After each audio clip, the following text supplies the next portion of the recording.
Hey everyone, my name is Charlie and today I have a pile of possibilities for December. I'm stealing this term from Sarah of Hardcover Hearts. I know a lot of people now use this term, but I'm thinking of Sarah specifically. And I didn't want to do a TBR for December. Quite frankly, I think that my calling these lists of books that I want to read in any given month over the last year has been wrong, because every single time I create one of these lists, it really is what I might want to read during the month.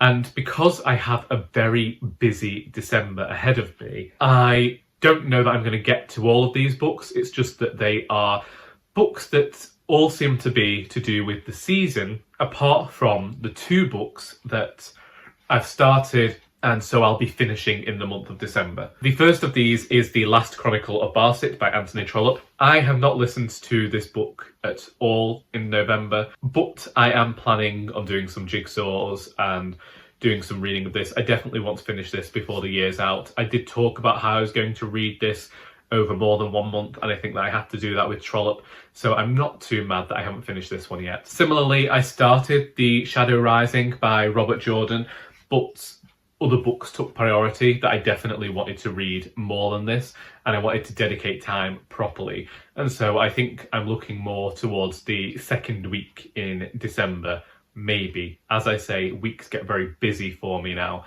Indeed, I know that in the first week of December, I'm just going to be sticking to specific short stories that I have included in this pile, as well as those two books, because you're currently standing on these other two books that I will be finishing in December.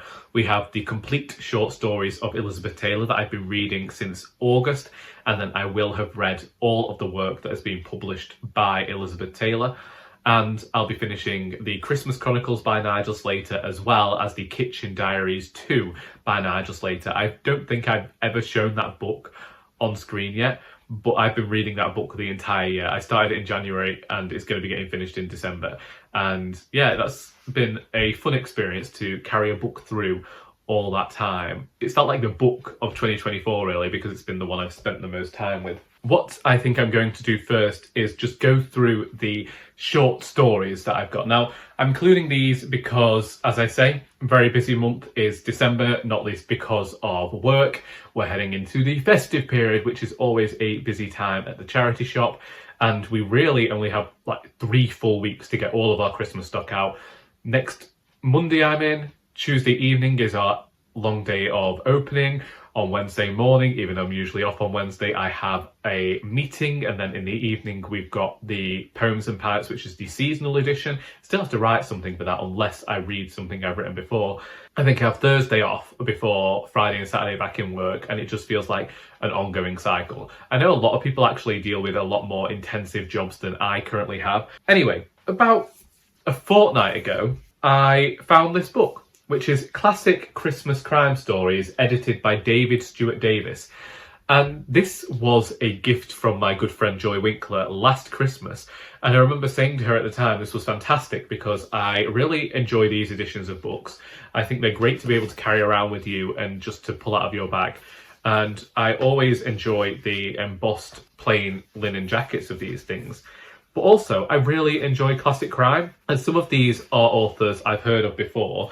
Indeed, I think that both this and another collection I'm about to show you include the story The Blue Carbuncle by Arthur Conan Doyle, so that looks like it's definitely getting read next month. But some of these authors I've heard of before, some of them I haven't, but I've wanted to explore their works, so I'm really thrilled to have this to have a go at. And then I have Christmas Stories, which was an Everyman Pocket Classics, and I might have included this last Christmas on a TBR. This is filled with short stories, but I wish I'd looked in this collection last year because it has Christmas at Thompson Hall in it by Anthony Trollope. Now, I borrowed that book from the library, paid £1 for the pleasure of them getting it from the central library location, and then didn't read it. If I just looked in this collection beforehand, then I would have known that I already owned that. Then we have A Stroke of the Pen by Terry Pratchett. Earlier this year, this was donated to the charity shop, and I didn't buy it because I wasn't allowing myself to buy books, but I did hide it. I began to stockpile a very small number of books for when I reached a certain number that I wouldn't feel bad buying books again. And so I think I put this on the shelf in about February and then just waited until July to bring it home. And I have heard that there are a few stories in here that are to do with Christmas, and they all seem rather short. I think that it's just going to be a great time. I'm planning on listening to the audiobook of this alongside reading the physical edition, just dependent on what I'm doing and where I be. And then an edition of a book that I keep forgetting that I have is Dickens at Christmas, which is all of Dickens' Christmas stories. So I'm planning on reading the Christmas books more than I am the short stories that are featured in here. And I know that Katie's doing her read-along where she's reading the Christmas novels, but I'm planning on joining in it for The Chimes, The Cricket on the Hearth, The Battle of Life, and The Haunted Man and the Ghost's Bargain, because I want to read A Christmas Carol on Christmas Eve, as I always do, should I have the time, because I am working until 4 this year on Christmas Eve, whereas previously I've only ever had to work until 1. But my plan currently has been to try and read one of these stories every Sunday in the run-up to Christmas. However, I do also know that now there aren't enough Sundays left between now and Christmas, so I might have to double up and read some during the week of this. That is if I even get to them all in December. Even though I haven't been reading so many books this year, in the latter half of the year, I've noticed a pattern in my reading. I always seem to read the most in the first half of the year, and then that peters off towards the end of the year. Also this year, I didn't mind DNFing books so much. But one book I borrowed from the charity shop is The Skeleton Key by Erin. It says one book and a lifetime of obsession, and I've been watching Karen Puzzles, and she's talked about a lot of jigsaws that were created as conundrums and that sort of thing, treasure maps. And this book in the blurb mentions a book that was also a treasure map that people became obsessed with. And I like that idea. And I liked a TV show that was an adaptation of an Erin novel years ago, and then I haven't really followed her career at all, but when this came into the shop I was just intrigued, so I borrowed this. And also because it mentioned December in the first line, I was like, yeah, I'm going to read it. The author of this book contacted me, and I thought I'd best try and get it read and reviewed before the end of the year, and that is The Book Lovers by Steve Aylett. And it says on the back that Steve Aylett, author of Lint and Slaughtermatic, returns in this fizzing caper about the good sin of thinking for yourself.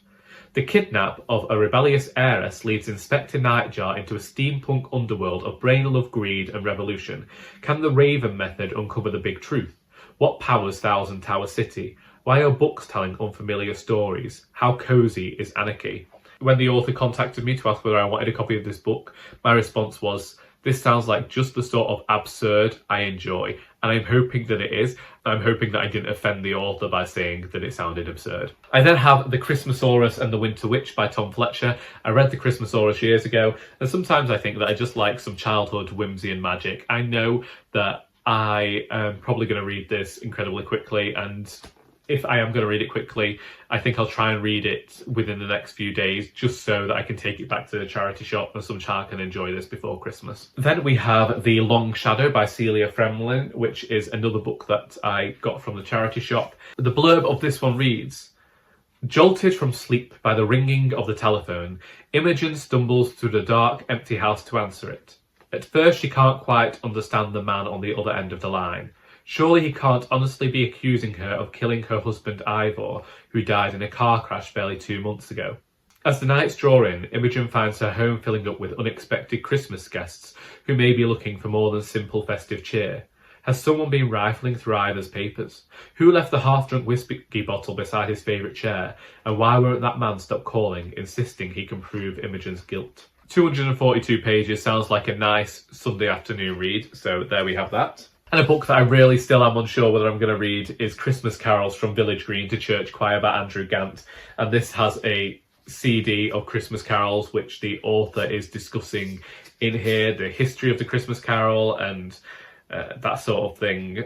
I really don't know if I'm going to read this, but it's another Christmas book. and I've got it. So that's the books. This was a pile of possibilities of what I might read in December. It is certainly incredibly festive and wintry, and usually I would try and divert my interest somewhere, but there you have it. That's what I might read next month. It's a big list. What are you reading throughout December? Please feel free to let me know in the comments. Will you be heading towards any wintry / festive books, or do you avoid that sort of thing entirely when it comes to this time of year? I look forward to hearing from you in the comments. If you think that I should prioritise any of these books over others, then let me know that as well. I hope that you have enjoyed this video, because until next time, that is all.